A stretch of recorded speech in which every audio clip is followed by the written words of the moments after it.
ఓం సాయిరాం. బాబా భక్తులందరికీ కూడా నమస్కారం అండి. అందరూ కూడా సుఖంగా సంతోషంగా ఎప్పుడూ కూడా ఆనందంగా ఉండాలి అని చెప్పి ఆ బాబాగారి తరపున నేను కూడా మనస్ఫూర్తిగా కోరుకుంటున్నాను.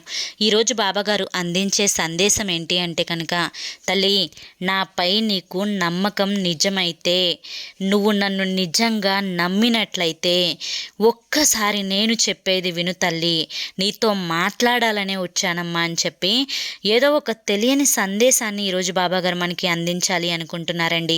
మరి బాబాగారు ఏ సందేశం అందించినా కూడా అది మన మంచి కోసమే అని చెప్పి మనందరికీ కూడా తెలిసిన విషయమే కదా.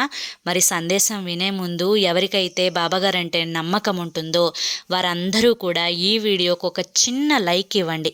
చిన్న లైక్ ఇచ్చి వీడియోని వినడం స్టార్ట్ చేయండి. మొదటిసారి సాయి పిలుపు ఛానల్లోకి వస్తే సబ్స్క్రైబ్ చేసుకుని సపోర్ట్ చేయండి. కింద కామెంట్ సెక్షన్లో ఓం సాయిరామ్ అని చెప్పి టైప్ చేయడం మాత్రం మర్చిపోవద్దు. ఇక సందేశం వినే ముందు చాలామంది కూడా, అక్క ఎన్నో రకాల కష్టాలతో సతమతం అయిపోతున్నాం అక్క, ప్లీజ్ అక్క మీకు తెలిసిన గురువుగారి నెంబర్ ఉంటే ఇవ్వండి అక్క అని చెప్పి పదే పదే అడుగుతున్నారండి. వారి కోసం చెప్తున్నాను. శ్రీ షిరిడి సాయిబాబా ఆశీస్సులతో జ్యోతిష్యం చెప్పబడను గురూజీ శివరామరాజు గారు. Phone number 9959422552. మీరు ఇప్పటి వరకు ఎన్నో చోట్ల జ్యోతిష్యం అనేది చెప్పించుకొని మీరు కోరిన మార్పులు మీ జీవితాలలో జరగక ఇబ్బంది పడి ఉంటారు. మీకు ఎటువంటి సమస్యలున్నా కానీ, ప్రేమ, పెళ్ళి, ఉద్యోగం, రాజకీయం, సంతానం లేక ఇబ్బంది పడుతున్నా, భార్యాభర్తల మధ్య గొడవలున్నా, అప్పుల సమస్యలున్నా, శత్రువుల సమస్యలున్నా, ఇలా ఎటువంటి సమస్యలున్నా కానీ ఆ సమస్యలకు తగిన పూజలు చేసి గురువుగారు మీకు పరిష్కారాన్ని చూపిస్తారు. గురువుగారు చెప్పింది చెప్పినట్లు 100కి 1000% జరుగుతుందండి. నమ్మకంతో కాంటాక్ట్ అవ్వండి. పదే పదే ఈ గురువుగారి గురించే నేను ఎందుకు చెప్తున్నాను అంటే, మా జీవితాలలో అనేక రకాల సమస్యల నుంచి గురువుగారి దయ వల్ల బయటపడి ఇప్పుడు ఆనందంగా ఉన్నాము. మీరు కూడా సంతోషంగా ఉండాలని చెప్తున్నా.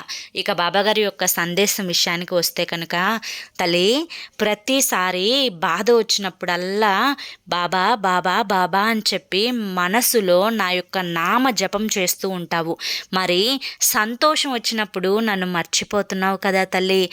బాధలో ఉన్నప్పుడు మనిషి గుర్తుకొచ్చినప్పుడు, బాధలో ఉన్నప్పుడు దైవం గుర్తుకొచ్చినప్పుడు, సంతోషంలో ఉన్నప్పుడు, ఆనందంలో ఉన్నప్పుడు సాయం చేసిన వారిని మర్చిపోకూడదు కదా తల్లి. మరి దీన్ని స్వార్థపూరితమైన నమ్మకం అనుకోవాలా లేదా నిజమైన నమ్మకం అనుకోవాలో దీనికి సమాధానం చెప్పు తల్లి. ఒక తండ్రి తన బిడ్డను నిస్వార్థంగా ప్రేమిస్తాడు. అంటే ఆ బిడ్డ సంతోషంగా ఉండాలి, ఆ బిడ్డ ఆనందంగా ఉండాలి అని చెప్పి తను ఎంత కష్టమైనా అనుభవిస్తాడు, ఎంత బాధనైనా కూడా అనుభవిస్తాడు. ఆ బిడ్డ నుంచి ఏది కూడా తండ్రి ఆశించడు. ఇది నిజం కదా తల్లి. అలాగే నువ్వు నా బిడ్డవమ్మా, నా బిడ్డ సంతోషంగా ఉండాలి అన్నా, ఆనందంగా ఉండాలి అన్నా ఈ తండ్రి ఇక అంతకు మించి నీ నుంచి ఆశించేది ఏది కూడా లేదు. కనుక నువ్వు నన్ను మర్చిపోయినా కూడా నేను నీ వెన్నంటే ఉంటాను అని మాత్రం మర్చిపోవద్దు. కేవలం బాధలోనే కాదు తల్లి, ఆనందంలో ఉన్నప్పుడు కూడా నన్ను గుర్తు చేసుకునే ప్రయత్నం చెయ్యి. ఎందుకంటే ఒక తండ్రిగా నా బిడ్డ నన్ను మర్చిపోతుందేమోనని బాధపడుతున్నానమ్మా. కనుకనే చెప్తున్నాను, నా మీద నమ్మకాన్ని పెట్టుకున్నావు, బాధల నుంచి బయట పడవేయి బాబా అని చెప్పి అడిగావు. మరి ఈ రోజున బాధల నుంచి బయట వేసిన తరువాత ఆ బాధలు తీర్చిన తండ్రినే మర్చిపోతే ఎలా తల్లి చెప్పు. అయితే నువ్వు నన్ను అడగవచ్చు, బాబా నిన్ను ఎలా మర్చిపోతాను బాబా, అసలు నేను లేచింది మొదలు పడుకునేంత వరకు నీ నామ జపాన్ని ఎన్నిసార్లు బాబా బాబా నన్ను కాపాడయ్యా, బాబా నన్ను రక్షించయ్యా, నా సాయి నాతో ఉండయ్యా అని చెప్పి ఎన్నిసార్లు నేను తలుచుకుంటానో మీకు తెలియంది కాదు కదా బాబా అంటే, తల్లి నీ గురించి నేను చెప్పడం లేదమ్మా, మరిచిపోయిన వారి గురించి మాత్రమే నేను చెప్తున్నాను అని గుర్తుంచుకో. ఇక పదే పదే నువ్వు నా జపం చేస్తూనే ఉన్నావు. నా మాట, నా పలుకు, నా నామం నీ నోటి నుంచి వస్తూనే ఉన్నాయి. ఇలా ఎందుకు వస్తున్నాయి అని చెప్పి నేను నిన్ను ప్రశ్నిస్తే నువ్వు నాకేం సమాధానం చెప్తావు? బాబా ఎందుకు వచ్చేదేంటి బాబా, నాకు తోడున్నారు, మీరు నాతో ఉన్నారని నేను నమ్ముతున్నాను, కనుకనే నా నోట్లో నుంచి పదే పదే వస్తాయి బాబా అలాగే అని చెప్పి చెప్తావు. అవును కదా. మరి నా మీద నమ్మకం నిజమే కదా. ఇంత నమ్మకం నమ్మకాన్ని పెట్టుకున్నప్పుడు కష్టం తీరిపోతుంది, బాధ తొలగిపోతుంది అని కూడా నువ్వు నమ్మాలి కదా! మరి నువ్వు ఆ విషయంలో ఎందుకు నమ్మడం లేదు? నామ జపం చేసేటప్పుడు నమ్మకంతో జపిస్తున్నాను, నమ్మకంతో స్మరిస్తున్నాను అని చెప్పి అంటున్నావు కదా! మరి నీ యొక్క కష్టం కూడా అలాగే తీరిపోతుంది అని చెప్పి ఎందుకు నమ్మడం లేదు? తల్లి నమ్మమ్మా. కాకపోతే కొద్ది కాలం కష్టం నువ్వు అనుభవించి ఉండవచ్చు. మరికొన్ని రోజులు నువ్వు అనుభవిస్తూ ఉండవచ్చు. ఏ కష్టం వచ్చినా, ఏ నష్టం వచ్చినా, ఎటువంటి అనర్థం జరిగినా కూడా, ఏది జరిగినా కూడా అది నీ మంచి కోసమే అని చెప్పి ఆలోచించుకో. నీ మనస్సులో ఆలోచనలు ఉంటాయి చూసావు, ఆ ఆలోచనలన్నీ కూడా నువ్వు పాజిటివ్గా ఆలోచించుకో. నీ మనసుకి సంతోషాన్ని ఇచ్చేవిగా ఆలోచించు. నిన్ను కష్టపెట్టే మాట అయినా, నిన్ను కష్టపెట్టే మనిషి అయినా, నిన్ను కష్టపెట్టే ఆలోచన అయినా, నిన్ను కష్టపెట్టే పనైనా, ఏదైనా కానీ క్షణం ఆలోచించకుండా వాటిని వదిలిపెట్టేసే తల్లి. నేను చెప్తున్నాను తల్లి, నీకు ఏదైతే నువ్వు కోరుకుంటున్నావో, ఏదైతే జరిగితే బాగుండు అనుకుంటున్నావో, ఏ కోరిక అయితే తీరితే బాగుంటుంది అని చెప్పి అనుకుంటున్నావో అన్ని కోరికలు నేను తీరేలా చూస్తాను. నా మీద నమ్మకం ఉంది కదా తల్లి. మరి నమ్మకం ఉన్నప్పుడు నువ్వు ఎలా ఉండాలో చెప్తాను, తెలుసుకుంటావా? నీతో నేను ఈరోజు మాట్లాడడం కోసమే వచ్చాను తల్లి. నా బిడ్డ ఇలా బాధలో ఉంటే చూడలేకపోతున్నానమ్మా. కళ్ళల్లో నుంచి నాకు కూడా నీరొచ్చేస్తుంది తల్లి. కనుక నేను నీతో మాట్లాడే ప్రతి మాట కూడా నా గుండెల్లో ఆవేదన అని చెప్పి అర్థం చేసుకో.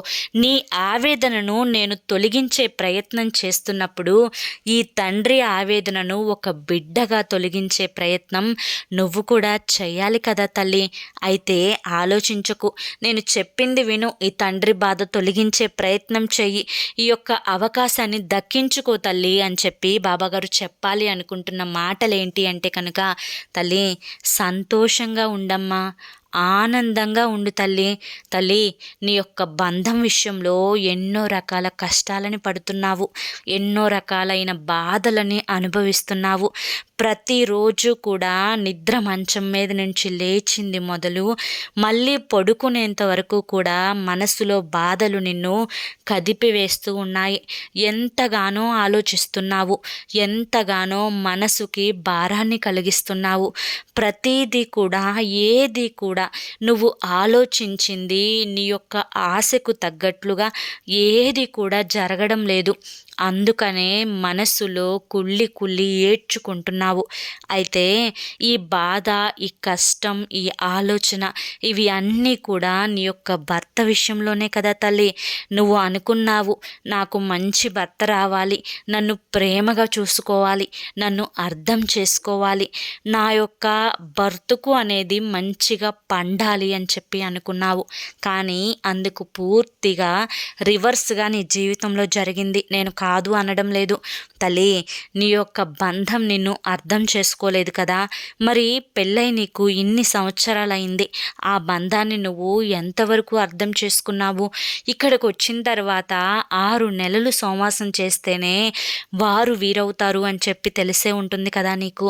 మరి తన యొక్క ఆలోచనలేంటి, తన మనస్తత్వం ఏంటి, తనకున్న ఆవేశం ఏంటి, తనకున్న అజ్ఞానం ఏంటి, తనకున్న కోపం ఏంటి, తనకున్న తెలివి తక్కువతనమేంటి, ఇవన్నీ కూడా నీకు తెలుసు కదా తల్లి.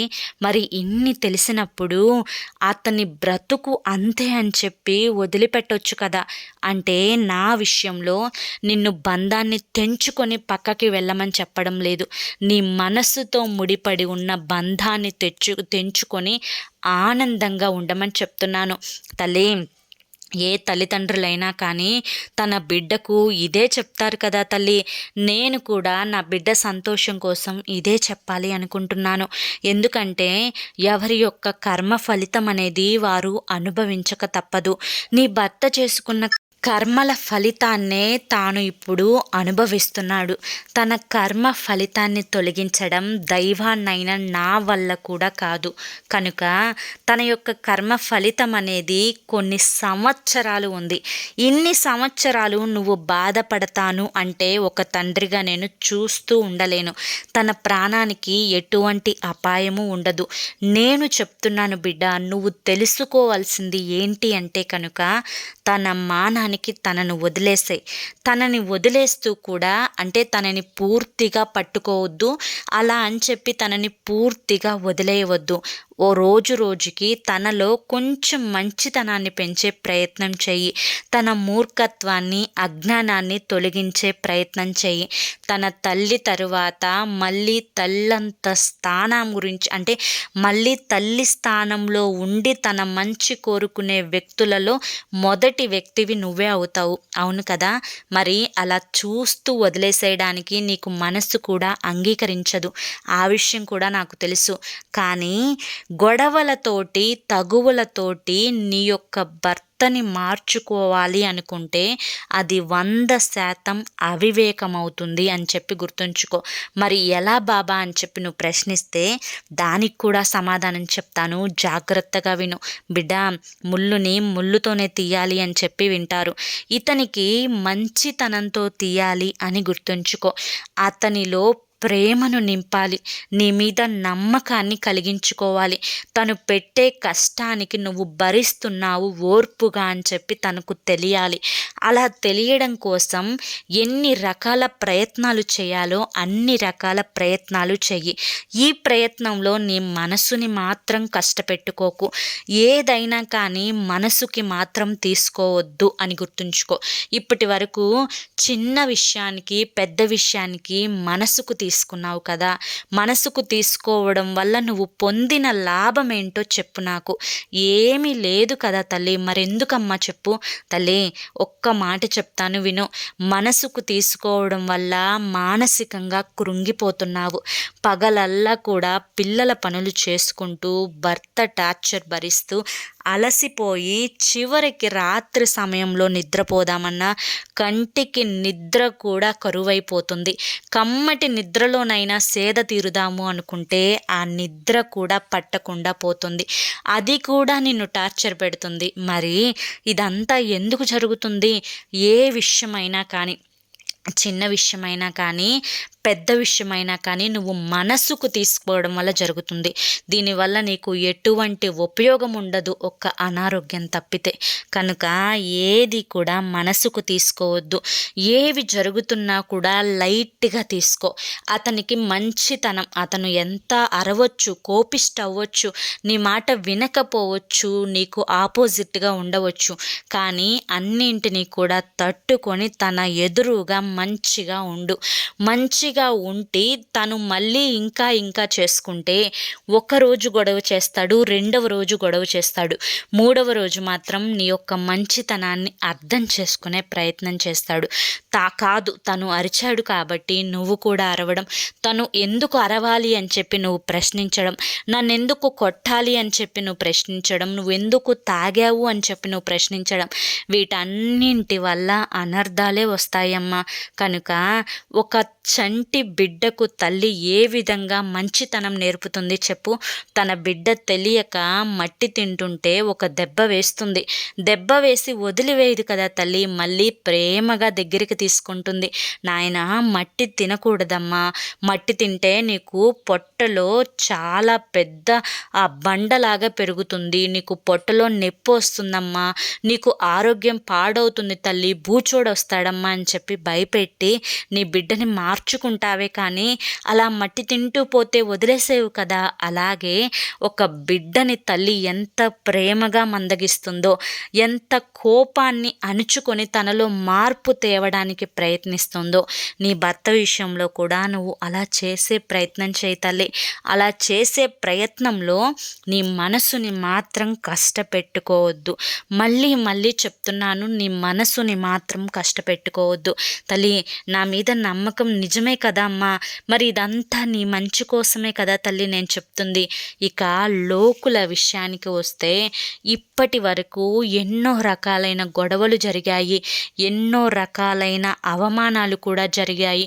మానసికంగా, శారీరకంగా, 4 గోడల మధ్య నలుగురిలో ఎన్నో రకాలైనవి జరిగాయి.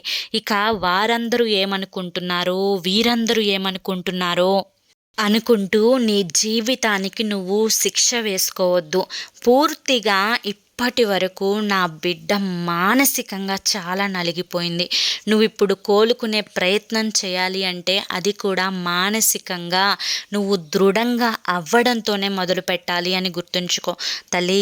ఒక తండ్రిగా నేను నీతో చెప్తున్న ప్రతి మాటలో కూడా నువ్వు ఒప్పుకోని నిజాలు ఎన్నో ఉన్నాయి, నువ్వు భరించలేని మాటలు కూడా ఎన్నో ఉండవచ్చు. కానీ ఏది జరిగినా కూడా నీ మంచి కోసమే నీ బాబా, నీ తండ్రి అయిన బాబా ఆలోచించి చెప్పాడు అని చెప్పి నా మీద నమ్మకాన్ని ఉంచు తల్లి.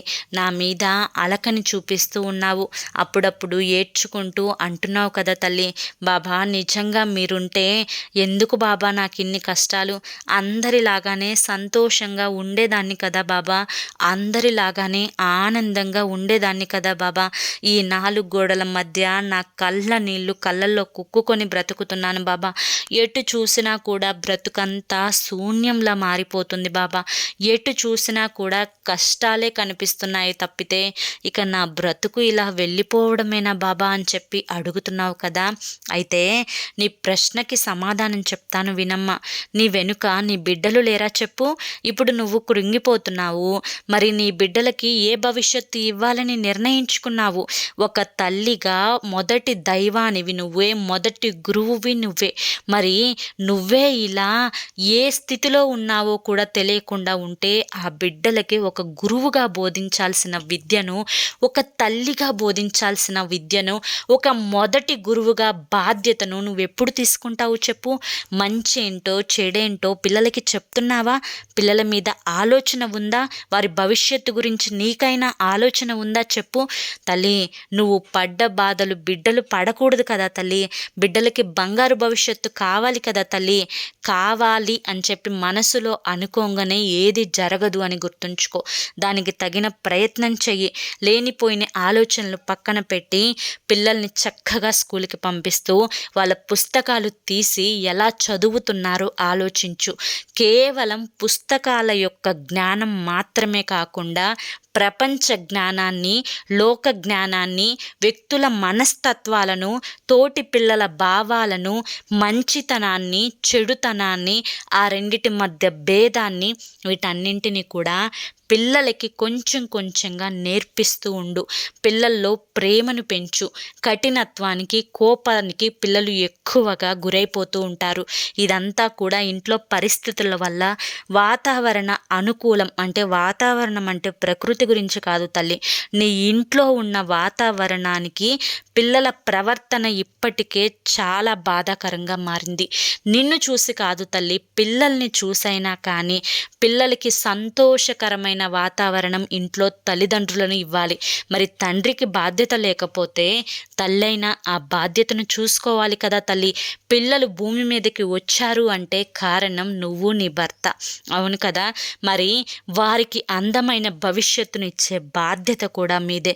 ఒకరు బాధ్యతను మర్చిపోయినప్పుడు మరొకరు ఆ బాధ్యతను స్వీకరించి ఆ బాధ్యతను ఖచ్చితంగా తీర్చాలి కదా తల్లి. పిల్లలకి లోక జ్ఞానం చాలా అవసరం, విద్యా జ్ఞానం చాలా అవసరం, నలుగురితో మలుచుకునే తత్వం చాలా అవసరం, పెద్దల్ని గౌరవించడం చాలా ముఖ్యం, పెద్దలకు సమాధానం చెప్పే దగ్గర గౌరవంగా చెప్పడం చాలా ముఖ్యం, పెద్దల మధ్య ఎలా ప్రవర్తించాలి, పిల్లలతో ఎలా ఉండాలి, తల్లిదండ్రులతో ఎలా ఉండాలి, వృద్ధాప్యంలో ఉన్నవారితో ఎలా ఉండాలి, దైవం దగ్గర ఎలా ఉండాలి, వేటి జోలి వెళ్ళకూడదు, వేటి దగ్గర ఉండాలి, ఇవన్నీ కూడా నువ్వే చెప్పాలి తల్లి పిల్లలకు. ఇప్పుడు అంటే నీ యొక్క భర్త ఏ విషయానికి బానిసైపోయి తను ఆ యొక్క స్థితిలో ఉన్నాడో కూడా పిల్లలకి ఇప్పుడే వివరించి చెప్పాలి తల్లి. అప్పుడే అన్నీ తెలుసుకొని నీ మనసుకి నచ్చినట్లుగా నీ యొక్క ప్రతిబింబాల్లాగా పిల్లలు పెరిగి భవిష్యత్తులో బంగారంలాగా ఎదుగుతారు. ఇదంతా కూడా నా బిడ్డ కోసం, అంటే నీ కోసం నేను చెప్పాను తల్లి. ఈ విషయాలన్నీ చెప్పడం కోసమే నీతో మాట్లాడటానికి వచ్చాను తల్లి. నా మీద నమ్మకం ఉంటే కనుక నేను చెప్పినవన్నీ పాటిస్తూ ఉండు. నీ జీవితంలో మంచి రోజులు వచ్చేలా నేను చూస్తాను. భారం, బరువు, బాధ్యత అన్నీ నేనే చూసుకుంటాను. నువ్వు ప్రశాంతంగా ఉండమ్మా అని చెప్పి ఈరోజు బాబాగారు మనకి చాలా చక్కటి సందేశాన్ని అందించారండి. ఈ సందేశంలో ఎంతో గొప్ప ఆంతర్యం ఉంది కదా. మరి ఈ సందేశం మీ అందరికీ కూడా నచ్చింది అనుకుంటున్నాను. నచ్చింది అనిపిస్తే చూసి వెళ్ళే వాళ్ళు తప్పకుండా ఒక చిన్న లైక్ ఇవ్వండి. మొదటిసారి సాయి పిలుపు ఛానల్లోకి వస్తే సబ్స్క్రైబ్ చేసుకొని సపోర్ట్ చేయండి. మరి కొంతమంది బాబా భక్తులకు ఈ వీడియోని షేర్ చేయండి. రేపు మరొక మంచి సందేశంతో తప్పకుండా కలుసుకుందాం. అంతవరకు కూడా బాబా ఆశీస్సులు అనేవి మీపై ఉండాలి అని చెప్పి మనస్ఫూర్తిగా కోరుకుంటూ సర్వేజన సుఖినో భవంతు. ఓం సాయిరామ్.